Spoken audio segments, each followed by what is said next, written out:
First and foremost, I want to begin by giving up praise and glory unto Yahweh, Bahashem Yahushai, Bahashem Rachakodash.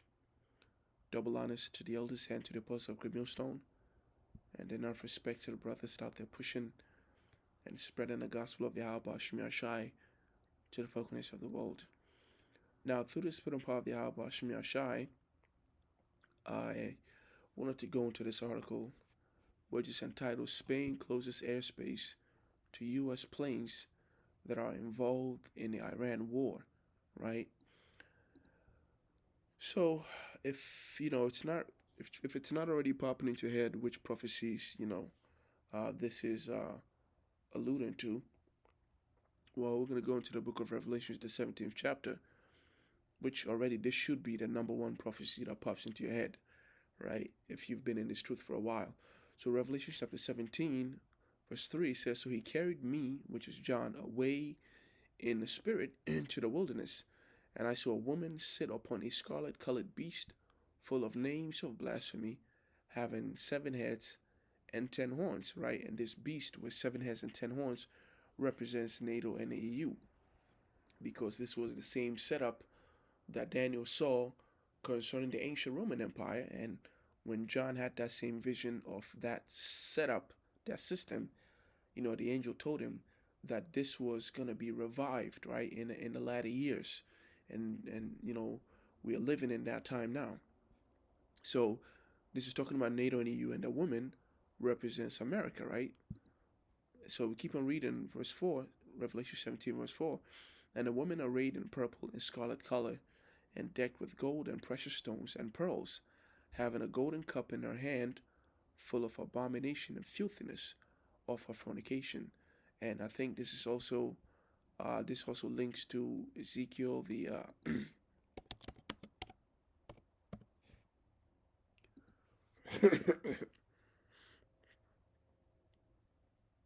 right, Ezekiel, the 28th chapter. "Behold, thou art wiser than Daniel.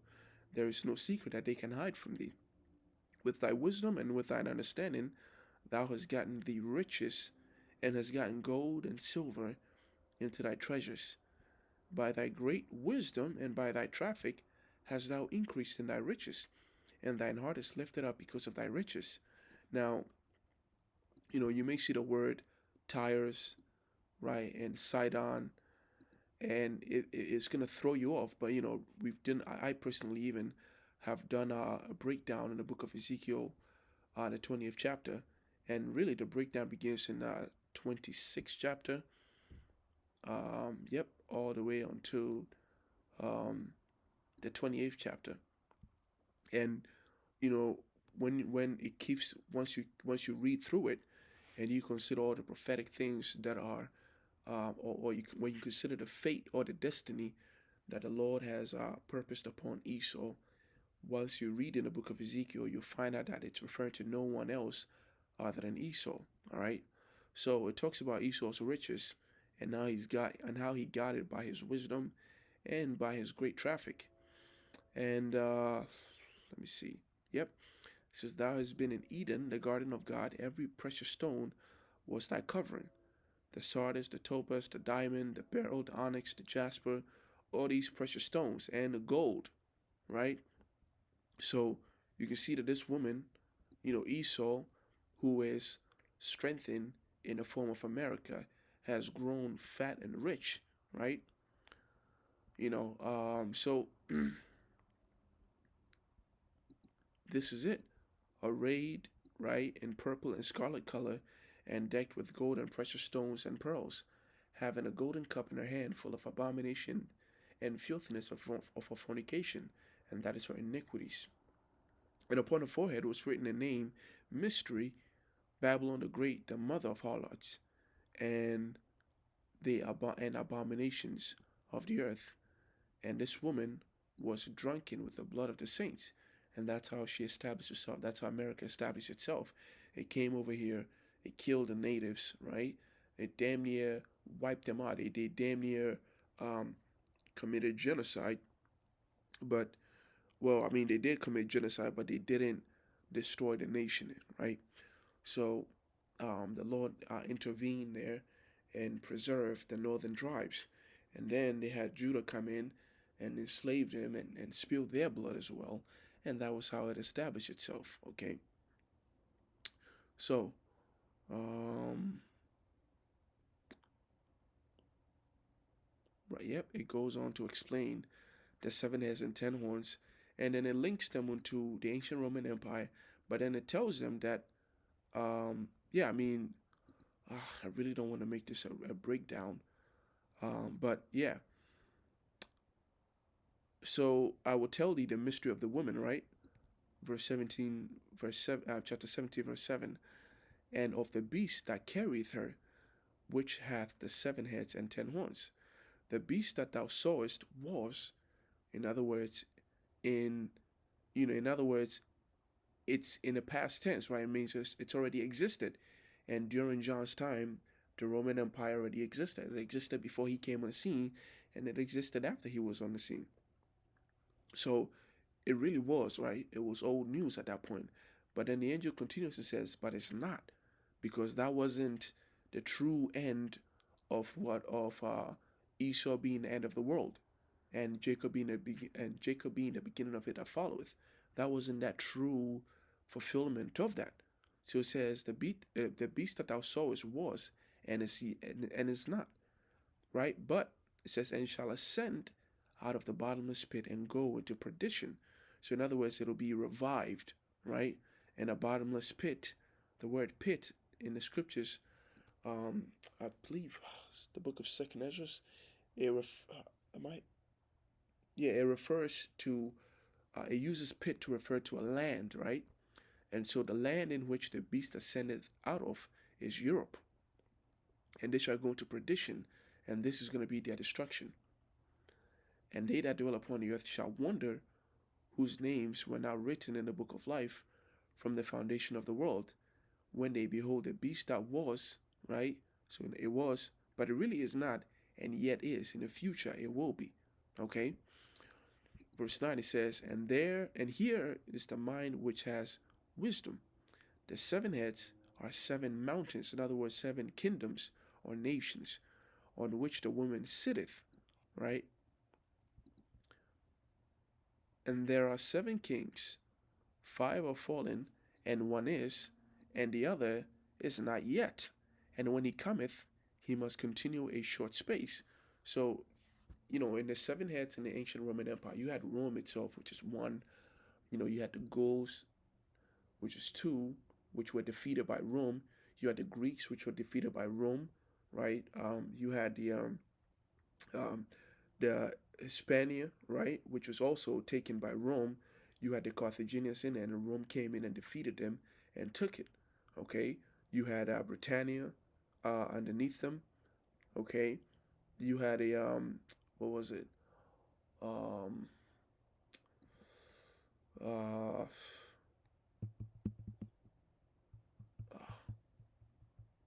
right, Germania Major and Germania Minor. Okay, so that the one that is, so I listed seven so far. So out of the seven, the one that is Rome. That was the one on top, and the other that is not yet come is Britannia. Okay, I don't know if I mentioned Britannia, but Britannia is the one that is not yet come, even though it was under Roman influence, right? It was part of the Roman territory. It really was not yet on the scene like that. And when he cometh, he must continue a short space. And the beast that was and is not, and the beast that was and is not, even he is the eighth. So now it's talking about America, all right? And it says he is the eighth and it's of the seventh. So the seventh that I mentioned that is not yet come is Britannia, and America, which is in a sense Rome, comes from Britain. So it really is of the seventh, but when you look at it technically, it really is an eighth, right? It's an eighth.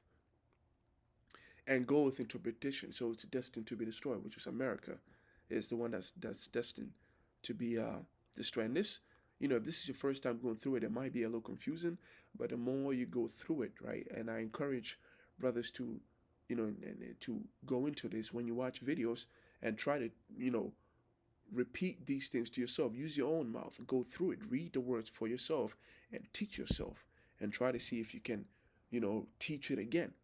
All right. And this is how, it will become fluid in your mind. Because when you watch a video and brothers and elders and brothers are breaking it down, I've been through this, right? It sounds easy, it sounds like you got it. But then when the video's off and all of a sudden you have to go into it, then it becomes an issue. Okay, so you know, you have to put effort into studying. No, don't just listen to videos and think you got it, right? It's not gonna stick in your brain. Revelation 17 verse 12 says, "And the 10 horns which thou sawest are 10 kings, which have no kingdom as yet, but receive power as kings 1 hour with the beast. These have one mind, and shall give their power and strength unto the beast." So now it's talking about the establishment of NATO and EU and America being on the scene. That is why verse 14 says, "These shall make war with the Lamb, and the Lamb shall overcome them." Now, how are they going to make war? When Yahushua was on the scene 2,000 years ago, they were in power. And, you know, technically they didn't overcome the Lamb because Yahushua rose from the dead. But also, technically, they did put Yahushua to death, right? And that's why even Yahushua said it, "This is not my kingdom. If this was my kingdom, my servants shall fight." Right? And the world is gonna know what he meant by that when he appears, right, with the chariots. That's when he's gonna fight them, and he's gonna have the heavenly host with him. Michael, right? He's gonna have the elect with him, and that's where people are gonna learn that Yahweh Shai is the King of Kings and the Lord of Lords. "These shall make war with the Lamb, and the Lamb shall overcome them, for he is the Lord of Lords and King of Kings, and they that are with him are called chosen and faithful. And he said unto me, The waters which thou sawest where the horse sitteth are peoples and multitudes and nations and tongues. And the 10 horns which thou sawest upon the beast, these shall hate the whore," Europe, NATO, and EU.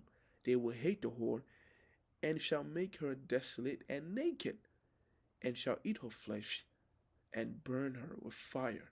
That is the war. And the conclusion of that war is that they shoot all the missiles, thermonuclear missiles, the nuclear warheads, and even the non-nuclear warheads. Everything in their arsenal will be unleashed on Babylon. There isn't going to be, missiles being decommissioned. It's all built so that it's used on America. That's why the scripture says in the book of Jeremiah, "Spare no arrow." Every arrow that is made is meant for Babylon, and it will hit. You ain't going to have, 2 left or 3 left or 10 that was meant for Babylon, but someone forgot to, someone forgot to launch it. No. So this is it, right? So this strong, commitment that Europe and America has towards each other, it may sound, you know, unbelievable when we tell you that they will fight each other, but really it's not. And the Lord has proven his the strength of his word by showing us articles like this, right? So Spain closes airspace to US planes involved in Iran war. You have the whole of Europe refuse to join America in their war against Iran. All right? They refuse to join him. They condemn America's alliance to the Israelis. Their eyes are open now. Okay, France, for example, has been extremely vocal in it. And now you have Spain, okay, closing its airspace to U.S. planes involved in the Iran war. They have they've banned U.S. militaries from using Spain bases, okay. And recently, I went into an article where uh, Japan was had to use the Chinese yuan to buy oil from Iran because the conflict that's going on in the Strait of Hormuz, no country that is involved with America or tied with America can move oil through that place unless you cut America out of the deal, unless you look to your own interest and cast America behind your back, will they allow you to achieve to receive what it is that you want, which is the oil. So it says Spain has closed its airspace to U.S. planes involved in attacks in Iran, a step beyond its previous denial of use of jointly operated military bases. Defense Minister Margarita Robb said on Monday, "We don't authorize either the use of military bases or use of airspaces for actions related to the war in Iran.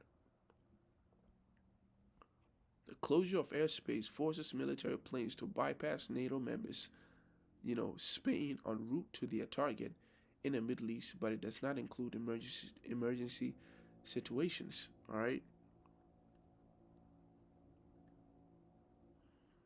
This decision is part of the decision already made by the Spanish government not to participate in or contribute to a war which was initially unilaterally and against international law, because that's the thing. That's what America just can't get into its head. This, position they had sitting on the beast has gotten to their head. And now they are drunken, right? And they are mad. In other words, their thought process is just, you know, they're just irrational in their thought process. You're doing something that everybody in the world, including your allies, are saying is illegal. Don't do it. Don't do it. And once you do it and you have yourself in a jam, you want to ask for help. Ain't nobody gonna help you, man. You're too old. You're too grown. You should know better. But as the saying goes, power corrupts, and absolute power corrupts absolutely. You know, we all know about Animal Farm. If you don't know about it, I suggest you go read it. But I guess that the whole point is that power corrupts. So if that's good enough for you, I guess just read a summary online. But it's a beautiful thing that the Lord is doing. So many prophecies are happening. So many prophecies. Thawadi al Bashim Yashai. I mean, we believe in Al Bashim Yashai, but man, he really came through. So in closing, I want to give all praise and glory unto Yahweh, Bahashem, Yahushai, Bahashem, Rachakodash, Shalom, Yahweh, Bashim Yashai, to Yakim Shanakos, that are listening in truth and sincerity. May the blessing and blessing be upon the house. And until next time, Shalom.